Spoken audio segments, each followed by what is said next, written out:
किया जाए। Good evening. तो जो मैंने पढ़ाया था, हम ऐसा विचार करते हैं कि आपने पढ़ा होगा, विश्वास करते हैं। अब ये तो तुम्हारी अंदर की इच्छा ही जानती है, आत्मा जानती है आपने पढ़ाई की है या नहीं पढ़ाई की है। मैं कई बार बोल चुका हूँ इस बात को। ये सौभाग्य है आपका कि नीट इतना विलंब से होने जा रही है। अगस्त के पहले नीट नहीं होगी। आप जुट जाइए, पर्याप्त समय है, इस समय का आप फायदा उठा लें। ऐसे मौके बार बार नहीं आते हैं। तो पर डे मैं 2 लेक्चर डाल रहा हूँ। अगर इनको आप प्रॉपर पढ़ लोगे तो 100% 300 से एबव नंबर पाओगे बायो के अंदर। और अगर 300 से ज़्यादा नंबर पा गए, सिलेक्शन डन हो जाएगा। ये सोच लीजिए। तो अब देखा जाए क्या होता है। ट्रांसपोर्ट ऑफ गैसेस की बात कर रहे हैं। तो ट्रांसपोर्ट ऑफ गैसेस 2 प्रकार से होता है, 2 टाइप का होता है। एक किसका ट्रांसपोर्ट होता है, CO2 का ट्रांसपोर्ट होता है। दूसरा ऑक्सीजन का ट्रांसपोर्ट होता है। मतलब गैसों का ट्रांसपोर्ट 2 टाइप का होता है। एक कौन सी गैस, ऑक्सीजन का ट्रांसपोर्ट, और दूसरा किसका होता है, CO2 का ट्रांसपोर्ट। अब हम ऑक्सीजन के ट्रांसपोर्ट की बात करने जा रहे हैं। ऑक्सीजन का ट्रांसपोर्ट 2 प्रकार से होता है। लगभग 97% किसके द्वारा होता है, RBC के द्वारा होता है। और 3% किसके द्वारा होता है, प्लाज्मा के द्वारा होता है। तो हम तुमको अब बताने जा रहे हैं ट्रांसपोर्ट ऑफ ऑक्सीजन। तो यहाँ पर ये transport of O2। Transport of O2 2 प्रकार से होता है। पहला कौन सा होता है, बाई किसके द्वारा, RBC के द्वारा होता है। RBC के द्वारा कितने % होता है, लगभग कितने %, 97%। ये 97% RBC के द्वारा CO2 का ट्रांसपोर्ट होता है।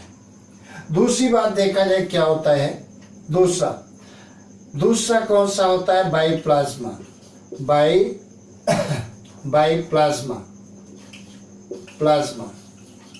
प्लाज्मा के द्वारा कितने % होता है, 3% होता है। तो देखा जाए क्या होता है, RBC के द्वारा कितने % होता है, 97%, और प्लाज्मा के द्वारा कितने % होता है, 3%। RBC का पूरा नाम क्या है, रेड ब्लड कॉर्पस्कल्स कहते हैं। क्या कहते हैं, रेड ब्लड कॉर्पस्कल्स कहते हैं। रेड ब्लड कॉर्पस्कल्स RBC को क्या कहते हैं, पूरा नाम क्या है, RBC रेड ब्लड कॉर्पस्कल्स, या इन्हीं को क्या कहते हैं, एरिथ्रोसाइट भी कहते हैं। तुमको मालूम है RBC के अंदर क्या पाया जाता है, हीमोग्लोबिन पाया जाता है। क्या पाया जाता है, हीमोग्लोबिन पाया जाता है। तो यहाँ पर हमने लिख दिया ये हीमोग्लोबिन है, ये हीमोग्लोबिन है। ये हीमोग्लोबिन है। हीमोग्लोबिन आपको मालूम है 2 पार्टों से मिलकर बना होता है। 2 पार्ट इसमें कौन कौन से होते हैं, एक होता है हीम। कौन सा होता है, ये क्या होता है, हीम। और दूसरा कौन सा होता है, ये ग्लोबिन। ये ग्लोबिन प्रोटीन होती है, ये ग्लोबिन प्रोटीन होती है। तो अगर तुमसे पूछा जाए हीमोग्लोबिन के अंदर कौन सी प्रोटीन पाई जाती है, तो आपका आंसर है ग्लोबिन प्रोटीन पाई जाती है। और हीम कितना पाया जाता है, 4% पाया जाता है, 5% पाया जाता है। और ये कितने % पाया जाता है, 95% ग्लोबिन प्रोटीन पाई जाती है। हीम के अंदर क्या होता है, Fe होता है। कभी भी क्वेश्चन पूछ लिया जाए आयरन में Fe किस फॉर्म में पाई जाती है, फेरस फॉर्म में पाई जाती है। किस फॉर्म में, फेरस फॉर्म में। जब आयरन फेरस फॉर्म में होता है तभी ये ऑक्सीजन को बांधता है, अगर फेरिक फॉर्म में होगा तो ऑक्सीजन को नहीं बांधेगा। अब देखा जाए क्या होता है, तो हमको मालूम हो गया। एक चीज और देखा जाए, हीमोग्लोबिन में 4 हीम के मॉलिक्यूल होते हैं और एक ग्लोबिन प्रोटीन का मॉलिक्यूल होता है। हीम और ग्लोबिन प्रोटीन आपस में कोऑर्डिनेट बांड के द्वारा जुड़ते हैं। कौन सा बांड है? कोऑर्डिनेट बांड के द्वारा आपस में जुड़ते हैं। तो तुमको मैंने क्या बताया, हीमोग्लोबिन 2 पार्टों से मिलकर बना होता है। 5% क्या होता है? हीम, और 95% ग्लोबिन होता है। हीम के कितने मॉलिक्यूल होते हैं? 4 मॉलिक्यूल होते हैं। और ग्लोबिन का कितना मॉलिक्यूल होता है? 1 मॉलिक्यूल होता है। हीम और ग्लोबिन दोनों आपस में कोऑर्डिनेट बांड के द्वारा जुड़ते हैं। अब देखा जाए, एक हीम का मॉलिक्यूल ऑक्सीजन का 1 मॉलिक्यूल बांधता है। तो यहां पर मैंने बताया हीमोग्लोबिन के अंदर हीम के कितने मॉलिक्यूल हैं? 4, और 1 मॉलिक्यूल 4 हीम के 4 हीम है। एक हीम 1 ऑक्सीजन मॉलिक्यूल को बांधता है, तो इसका मतलब 4 हीम के मॉलिक्यूल 4 ऑक्सीजन के मॉलिक्यूल को बाइंड करेगा। इसका मतलब क्या है? यहाँ पर मान लेते हैं ये Hb है, हीमोग्लोबिन है। एक हीमोग्लोबिन मॉलिक्यूल ऑक्सीजन के 4 मॉलिक्यूल को बाइंड करता है और बांध करके क्या बनाता है? ऑक्सी हीमोग्लोबिन बनाता है। क्या बनाता है? Oxy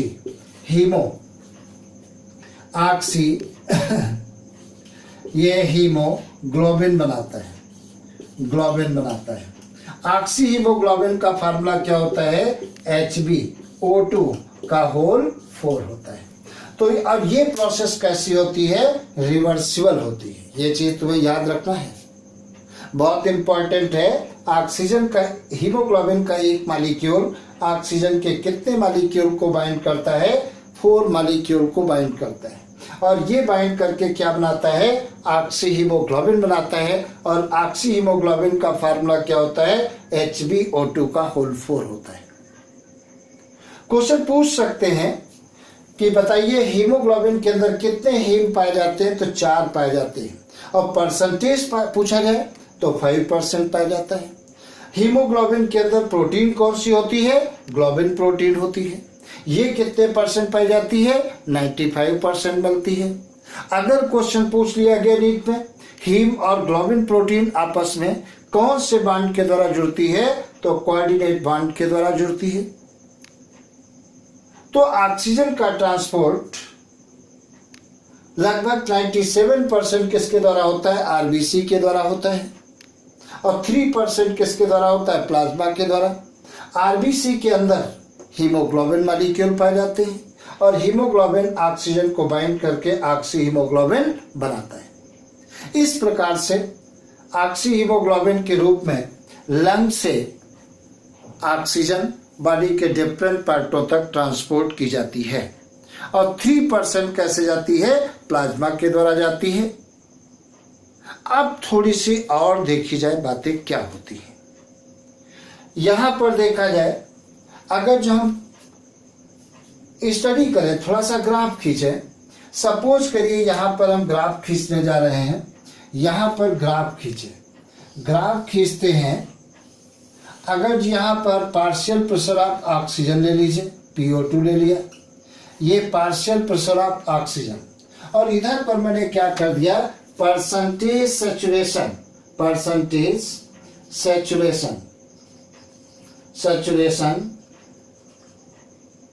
of haemoglobin HB with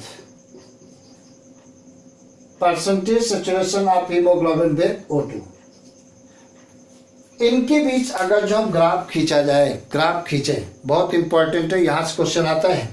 अगर जो हम जो फैक्टर्स होते हैं जो ऑक्सीजन के ट्रांसपोर्ट को अफेक्ट करते हैं, उनकी स्टडी करने के लिए हम partial pressure of oxygen and percentage saturation of haemoglobin with oxygen के बीच ग्राफ खींचते हैं।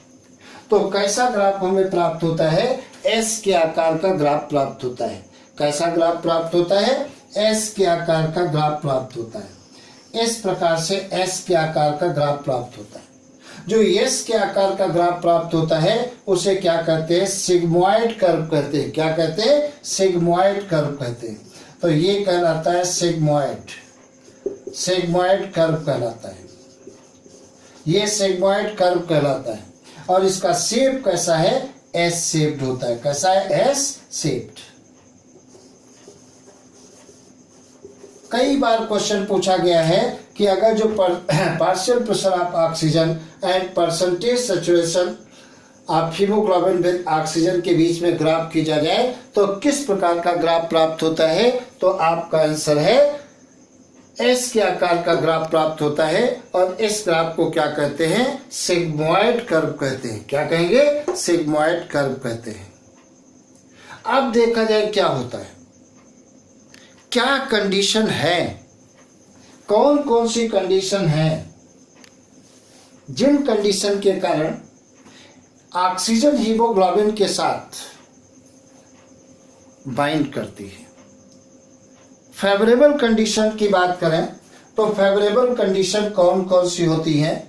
पहली बात देखा जाए, पार्शियल प्रेशर ऑफ ऑक्सीजन, मतलब PO2 क्या होना चाहिए, पार्शियल प्रेशर ऑफ ऑक्सीजन क्या होना चाहिए, हाई होना चाहिए, हाई होना चाहिए।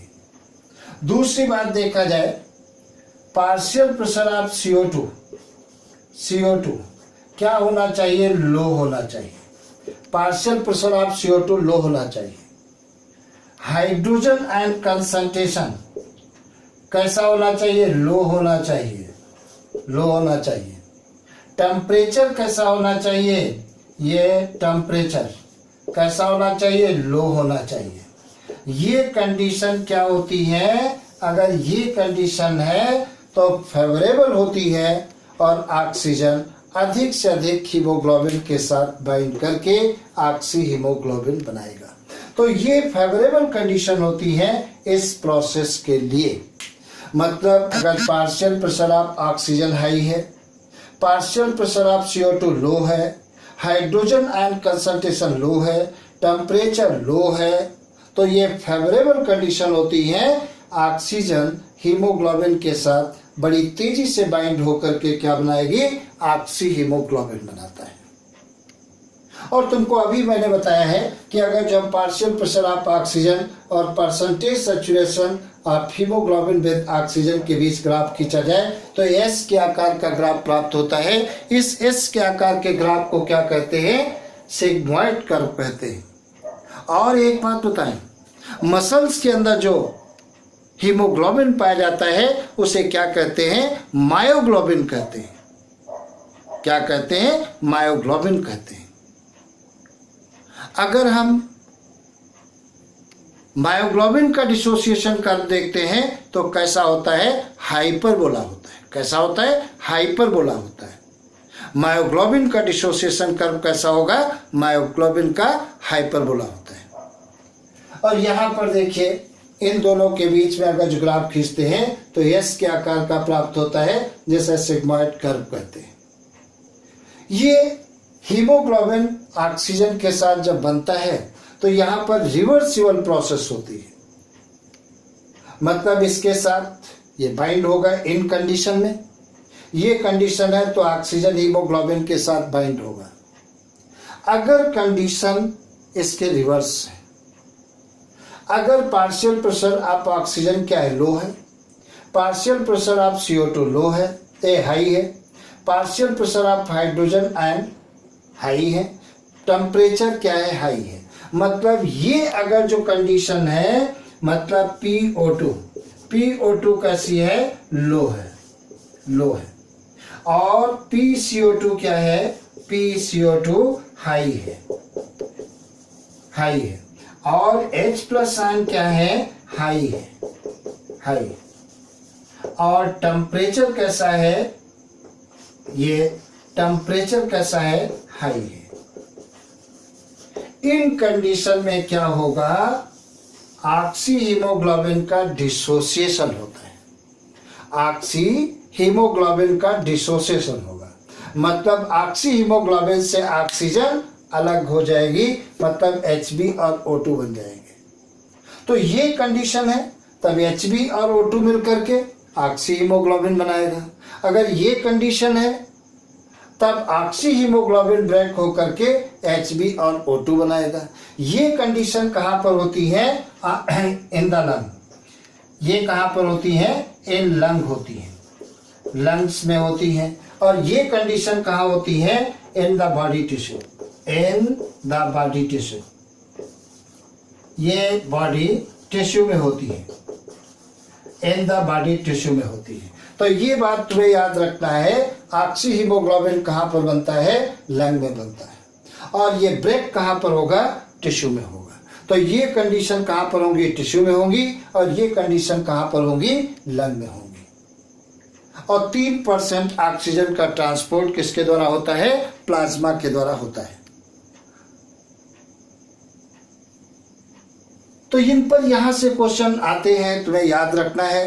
अब अगर जो हम ट्रांसपोर्ट ऑफ CO2 की बात करें, CO2 के ट्रांसपोर्ट की अगर जो हम बात करते हैं तो देखो,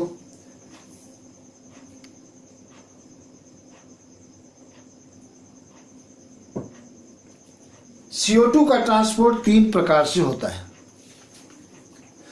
मैंने बताया था ऑक्सीजन का ट्रांसपोर्ट 2 टाइप से होता है। 97% RBC के द्वारा होता है और 3% प्लाज्मा के द्वारा होता है। यहीं पर एक बात और तुमको हम बताएं, हमारा ब्लड का रेड कलर किसके कारण होता है? हीमोग्लोबिन के कारण होता है, RBC के कारण नहीं होता है। ये बात ध्यान रखना। फॉर एग्जाम्पल भी तुमको बताएं, अगर जो हम फाइलम एनिलिडा की बात करते हैं, आर्थ्वार्म की बात करते हैं, तो आर्थ्वार्म में हीमोग्लोबिन प्लाज्मा में डिजॉल्व पाया जाता है और इसमें RBC नहीं पाई जाती है। और आर्थ्वार्म का ब्लड कैसा होता है? रेड होता है। तो आर्थ्वार्म के ब्लड में RBC नहीं पाई जाती है, हीमोग्लोबिन प्लाज्मा में घुला हुआ पाया जाता है, इसलिए इसका ब्लड कैसा होता है? रेड होता है। क्वेश्चन आ भी चुका है, पूछा गया है किसमें हीमोग्लोबिन प्लाज्मा में घुला हुआ पाया जाता है? तो आपका आंसर है आर्थ्वार्म एनिलिडा। दूसरी बात देखा जाए, अगर जब फाइलम आर्थ्रोपोड की बात करें या हम फाइलम मोलस्का की बात करें, इनके ब्लड में रेस्पिरेटरी पिगमेंट नहीं पाए जाते हैं, यह आपको याद रखना है। इनके ब्लड में क्या पाया जाता है? हीमोसाइनिन पाया जाता है। हीमोसाइनिन पिगमेंट है लेकिन रेस्पिरेटरी पिगमेंट नहीं है, क्योंकि ऑक्सीजन को यह ट्रांसपोर्ट या बाइंड नहीं करता है। और हीमोसाइनिन में कौन सी मेटल पाई जाती है? कॉपर पाई जाती है। और हीमोग्लोबिन में कौन सी मेटल पाई जाती है? आयरन पाई जाती है। ये बातें याद रखना है।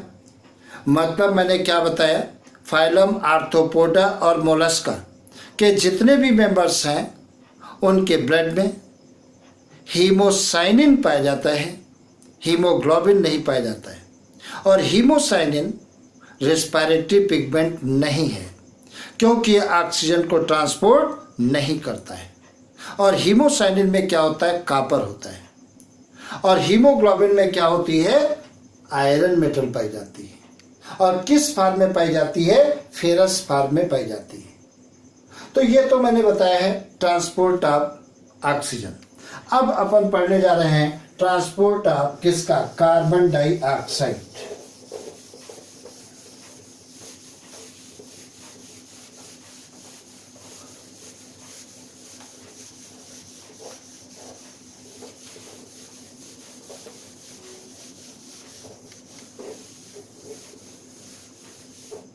अब ट्रांसपोर्ट ऑफ कार्बन डाइऑक्साइड की अपन बात करें तो देखा जाए कार्बन डाइऑक्साइड का ट्रांसपोर्ट 3 प्रकार से होता है। पहला कौन सा होता है? By haemoglobin. By haemoglobin, haemoglobin, haemoglobin के द्वारा कितना होता है? कितना होता है? 25 से 30% होता है। 25 से 30% होता है। हीमोग्लोबिन के द्वारा CO2 का ट्रांसपोर्ट, ये CO2 का ट्रांसपोर्ट लिख दीजिए, CO2 का ट्रांसपोर्ट हीमोग्लोबिन के द्वारा 25 से 30% होता है। दूसरा कौन सा होता है? बाइकार्बोनेट। ये किसके द्वारा होता है? बाइकार्बोनेट के द्वारा होता है, बाइकार्बोनेट के द्वारा होता है। मतलब बाइकार्बोनेट के द्वारा मतलब HCO3 माइनस के रूप में कितना होता है? ये लगभग होता है 70%। और किसके द्वारा होता है? तीसरा कौन सा है? बाइप्लाज्मा। बाइप्लाज्मा, बाइप्लाज्मा के द्वारा कितने परसेंट होता है? 7% होता है। मतलब CO2 का ट्रांसपोर्ट हीमोग्लोबिन के द्वारा कितना होता है? 25 to 30%। बाइकार्बोनेट के द्वारा कितना होता है? 70%। और प्लाज्मा के द्वारा कितना होता है? 7%। इन पर क्वेश्चन आता है, ये अपने को याद रखना है। मतलब कितना किसके द्वारा होता है? तो सबसे ज्यादा बाइकार्बोनेट के रूप में CO2 का ट्रांसपोर्ट होता है। अब देखा जाए कैसे कैसे ट्रांसपोर्ट होता है। अगर जो हम देखें यहां पर सपोज करिए, अब ध्यान से सुनना, सपोज करिए यहां पर ये RBC है, ये क्या है? RBC है। ये मैंने बना दिया RBC है, ये RBC है। यहां पर मैंने बना दिया ये प्लाज्मा है, ये क्या है? ये प्लाज्मा है। तो ये प्लाज्मा मैंने लिख दिया, ये प्लाज्मा। और ये RBC के ऊपर जो ये मेम्ब्रेन होती है चारों तरफ से, इस मेम्ब्रेन को क्या कहते हैं? डोनेंस मेम्ब्रेन कहते हैं। और डोनेंस मेम्ब्रेन, ये कौन सी मेम्ब्रेन है? डोनेंस मेम्ब्रेन है। ये डोनेंस मेम्ब्रेन कहलाती है, मेम्ब्रेन कहलाती है, ये डोनेंस मेम्ब्रेन। यहाँ पर क्या होता है? ये सेल है, ये क्या है? सेल, बॉडी की सेल। देखिए मैंने बताया था रेस्पिरेशन, जितनी भी बॉडी की लिविंग सेल्स होती है सब में रेस्पिरेशन होता है। अब रेस्पिरेशन करेगा तो ये क्या छोड़ेगी? CO2 छोड़ेगी, ये CO2 छोड़ती है। यहाँ पर इसकी सरफेस पर लार्ज अमाउंट में क्या पाया जाता है? कार्बोनिक एनहाइड्रेज एंजाइम पाया जाता है। कौन सा? ये कार्बोनिक एनहाइड्रेज एंजाइम पाया जाता है। एनहाइड्रेज एंजाइम पाया जाता है। एनहाइड्रेज एंजाइम बहुत कम मात्रा में एंजाइम पाया जाता है प्लाज्मा में, यहाँ पर ज्यादा पाया जाता है। इसलिए CO2 का अट्रैक्शन RBC की तरफ ज्यादा होता है due to presence of large amount of carbonic anhydrase enzyme, और बहुत कम मात्रा में प्लाज्मा की तरफ होता है। मान लेते हैं यहाँ पर कितना होता है? 500 टाइम, 500 गुना ज्यादा तेजी से होता है। और इधर कितना होता है? 1 टाइम ज्यादा होता है। कितना होता है? 1 टाइम ज्यादा होता है। यहाँ पर ये CO2 वाटर के साथ में रिएक्ट करके क्या बनाती है? कार्बोनिक एसिड बनाती है, मतलब H2CO3 बनाती है। और H2CO3 ये जब डिसोसिएट होता है तो क्या बनता है? H+ आयन बनते हैं। और क्या बनता है? प्लस HCO3- आयन बनते हैं। HCO3- आयन कहाँ जाते हैं? प्लाज्मा के अंदर जाते हैं। अब प्लाज्मा के अंदर अगर HCO3- जाएंगे, ये HCO3- आयन कहाँ गए? प्लाज्मा के अंदर। तो यहाँ पर प्लाज्मा में माइनस आयन की कंसंट्रेशन क्या होगी? बढ़ जाएगी, बैलेंस बिगड़ जाएगा। बैलेंस न बिगड़े इसलिए उतने ही क्लोराइड आयन यहाँ से कहाँ आते हैं? RBC के अंदर आते हैं। तो यहाँ पर क्लोराइड आयन कहाँ आ गए? RBC के अंदर आ गए।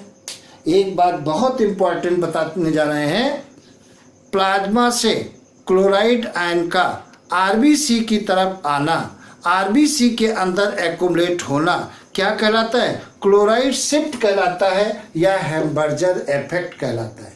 तो तुम्हें मालूम है क्लोराइड शिफ्ट या हैम्बर्जर इफेक्ट क्या होता है? जब प्लाज्मा से क्लोराइड आयन RBC के अंदर आकर एक्युमुलेट होते हैं तब उस प्रोसेस को क्या कहते हैं? क्लोराइड शिफ्ट या हैम्बर्जर इफेक्ट कहते हैं। और यहाँ पर जानते हो प्लाज्मा में क्या होता है, ये SCO3 माइनस आयन Na+ के साथ में रिएक्ट करके क्या बनाते हैं, NaSCO3 बना देते हैं। इसे क्या कहते हैं, सोडियम बाइकार्बोनेट कहते हैं। और सोडियम बाइकार्बोनेट के रूप में प्लाज्मा से, मतलब टिश्यू से, बॉडी के डिफरेंट पार्टों से CO2 कहाँ तक आती है, लंग तक आती है। इसलिए इस प्रकार से CO2 का ट्रांसपोर्ट बाइकार्बोनेट के रूप में लार्ज अमाउंट में टिश्यू से कहाँ हो रही है, लंग तक हो रही है।